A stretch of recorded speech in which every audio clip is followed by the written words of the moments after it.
सबसे पहले तो मैं आपको इस यूनिटी की जो डेफिनेशन है वो बताना चाह रहा हूँ कि यूनिटी जो हम बनाना चाह रहे हैं उसका अर्थ क्या है। उस यूनिटी का अर्थ आप सब साथियों को एक बार भेज दीजिए ताकि सबको मैं अपनी बात जो है कह सकूं, समझा सकूं और हम मंजिल की ओर बढ़ जाएं। सबसे पहले तो उन तमाम साथियों से मैं रिक्वेस्ट करता हूं जिनको लगता है कि RLSCC नहीं आ सकती या नहीं हो सकती, वो ना तो इस लाइव से जुड़े, ना RLSCC की बात करें और ना ही किसी को डिमोटिवेट करें। RLSCC हमारा अधिकार है और अधिकार हमें संविधान ने दिया है। लोकतंत्र में हम अपनी आवाज को मजबूती से रख सकते हैं और लड़कर और प्रेम भाव से दोनों तरीके से अपना अधिकार लेना हम जानते हैं। एक कार्ल मार्क्स नाम के बहुत बड़े दार्शनिक हुए, उन्होंने एक बात बहुत अच्छी कही थी। पॉलिटिकल साइंस में जब पढ़ते हैं उनको, तो उन्होंने जो बात कही थी वो बड़ी गहरी बात है और जो मैं कई बार थंबनेल में लगाता हूं लेकिन आज तक आप समझ नहीं पाए। उन्होंने कहा था पूंजीवादियों का समय था, उस समय चारों तरफ अमीरों का ही बोलबाला था, गरीब मजदूर जो है पीड़ित होता जा रहा था। अमीर रातों रात अमीर हो रहे थे और गरीब रातों रात और गरीब होता जा रहा था। कुछ ऐसी सिचुएशन इन दिनों राजस्थान में है। तब कार्ल मार्क्स ने पूरे वर्ल्ड के सामने एक नारा दिया था और वो नारा ये था साथियों कि विश्व के मजदूरों एक हो जाओ। और आज हम सब इसी नारे को जागृत करेंगे कि राजस्थान के मजदूरों एक हो जाओ। मैंने एक बार किसी लाइव चर्चा में मजदूर शब्द का यूज किया तो कुछ साथियों के कमेंट आए कि हम मजदूर नहीं हैं। तो मैं आपको बता दूं कि सच का उसमें मजदूर का भी एक स्टेटस होता है। मजदूर को भी सरकार मजदूर मानती है, हमें तो सरकार मजदूर भी नहीं मानती, उससे भी लो स्टेटस है। अपने आप को बड़ा ना समझें। इस दास्ता, इस गुलामी और इस दलदल से बाहर आने के लिए अपने आप को कमल का फूल बनाना पड़ेगा, तभी इस कीचड़ से निकल पाएंगे। उगे हैं, खड़े हुए हैं हम इस कीचड़ में, लेकिन भगवान के चरणों में कमल का फूल जब जाता है, जब वो अपनी पंखुड़ियों को बिखेरते हुए सबको दिखाता है कि वो इस दलदल में है और वो अलग छाप छोड़ता है।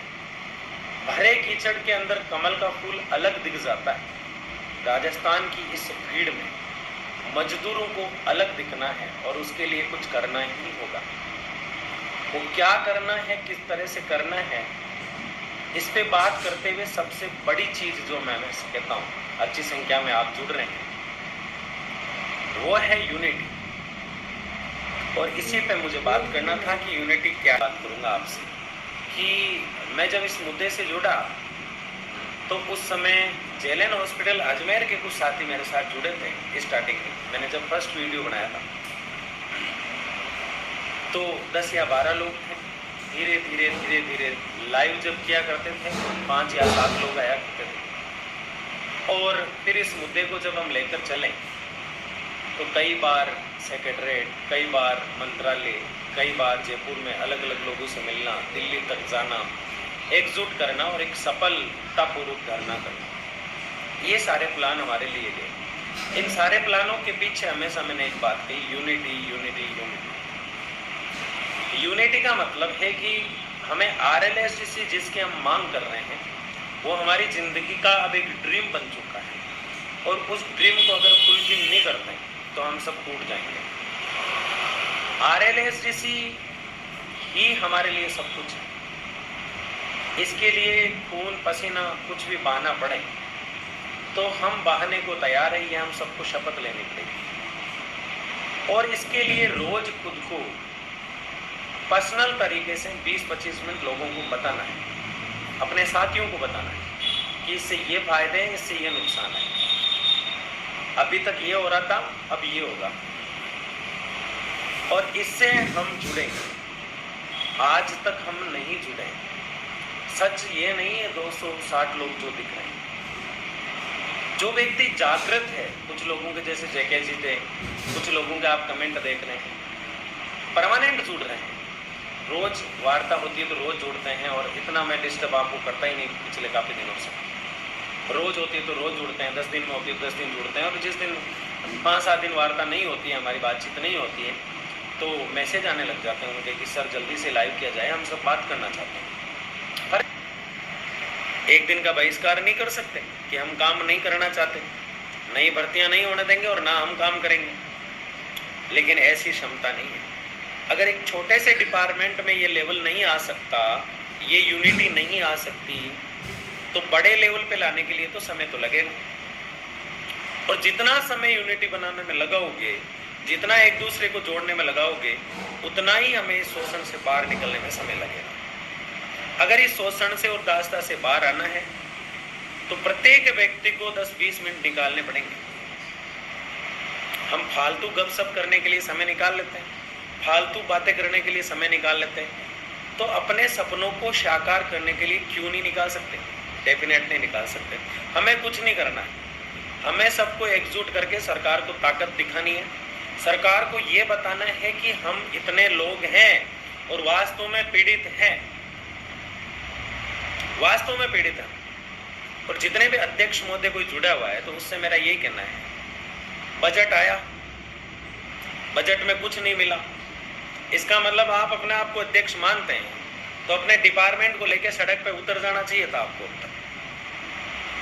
मैं यही देख रहा था कि इस बार कौन कौन घरों से निकलता है, अलग अलग तरह की बातें होती है, अलग अलग तरह की मीटिंग होती है, तो वो किस लिए? अगर कोई अध्यक्ष हैं या अपने अध्यक्ष से कहो हम सड़कों पर निकलें, प्रत्येक डिपार्टमेंट अपने डिपार्टमेंट का झंडा लेके निकल जाओ, यूनिटी बनाने, फिर मैं आ जाऊंगा। मैं किस तरह से करूं ये कई बार मैं सोचता हूं। मैं जब करता हूं तो आपके अध्यक्ष आपको आने नहीं देते, कईयों को रोक लेते हैं, तुम मत जाना। और सबसे बड़ी दिक्कत है कि बाढ़ ही जब खेत को खाए तो खेत की रक्षा कौन करे? को कह रहा था आपको कि 9 तारीख को 8 तारीख को हमें ज्ञापन देना है। क्यों? क्योंकि मैं इस बात को जानता था कि अगर 50 ज्ञापन में से टास्क 50 का लेते हैं हम, अगर 30-40 ज्ञापन भी जाते तो एकदम से ज्ञापन पे ज्ञापन। और ज्ञापन कौन भेजता? आप कलेक्टर को दे रहे हैं, कलेक्टर सेंड करता है और तुरंत जाता है, तुरंत। जिन्होंने ज्ञापन दिया उनके पास कॉल भी आए होंगे, जिन्होंने ज्ञापन दिया है, जिसके नंबर लिखे गए हैं, उसके पास कॉल आया होगा, और वो कॉल जयपुर से आया। अगर आपने सही तरीके से दिया है, वहां से स्लिप लिए, पूरा प्रोसेस पूरा किया, सीखो यार, सीखो। बिना सीखे कोई अधिकार नहीं देगा। यहाँ रोने से भीख नहीं मिलती है। कुछ लोग आप फोन करते हैं मुझे, हमारी हालत खराब है सर, जैसे कर दो प्लीज, ये रोना धोना बंद करो और मजबूत बनो। यहाँ रोने से राज नहीं मिला करते। मजदूर हो और ताकत दिखाओ, पत्थरों को फोड़ सकते हैं, मेहनत करके हम हर चीज को बदल सकते हैं। आप क्या सोचते हैं कि गवर्नमेंट फाइल को बंद कर देगी? एक दिन 2 साथियों को लाए, गवर्नमेंट फाइल को बंद कर दिया, नहीं कर सकती। RLSCC का मुद्दा जो है कैबिनेट में पास होकर, कैबिनेट में पास हुए मुद्दे को कोई भी सरकार क्लोज नहीं कर सकती। अब ये पास करेगी कि नहीं करेगी, ये क्षमता हम लोगों में होनी चाहिए, ये पावर हम लोगों में होना चाहिए। और ये कैसे कराएंगे ये आप लोगों को पता है। कर देंगे हम कल धरना, लेकिन कितने लोग आएंगे आपको पता है। थोड़ा सा मजबूती से, स्ट्रेटेजी के साथ, रणनीति के साथ मैं कोई भी काम आज तक मैंने किए हैं तो आप देखोगे तो पूरे प्लान के साथ थे, लेकिन कहीं ना कहीं कमजोरी रही तो यूनिटी यूनिटी यूनिटी यूनिटी। और ये क्या है यूनिटी, मैं आपको समझा रहा हूं आज। एक होना है मजदूरों को। जब तक एक लाठी में नहीं बंधोगे, सारी लाठियां संगठित नहीं बनोगे, तब तक कोई तोड़ तोड़ के ले जाएगा। युवा मित्र हमारी कम्युनिटी है, युवा मित्र हमारा ही पार्ट है, तोड़कर फेंक दिए गए। और ऐसा ही हो रहा है, चाहे वो किसी पार्टी का हो, हमें सरकार से कोई मतलब नहीं, चाहे किसी की भी हो, चाहे कोई भी पार्टी हो, हमें उस विधायक से मिलना है जो हमारा मुद्दा उठा सके। हम कांग्रेस में भी विरोध कर रहे थे, हम बीजेपी में भी विरोध कर रहे हैं, क्योंकि हमें हमारा अधिकार चाहिए, हमें हमारा हक चाहिए, और ये हक हम लेकर रहेंगे।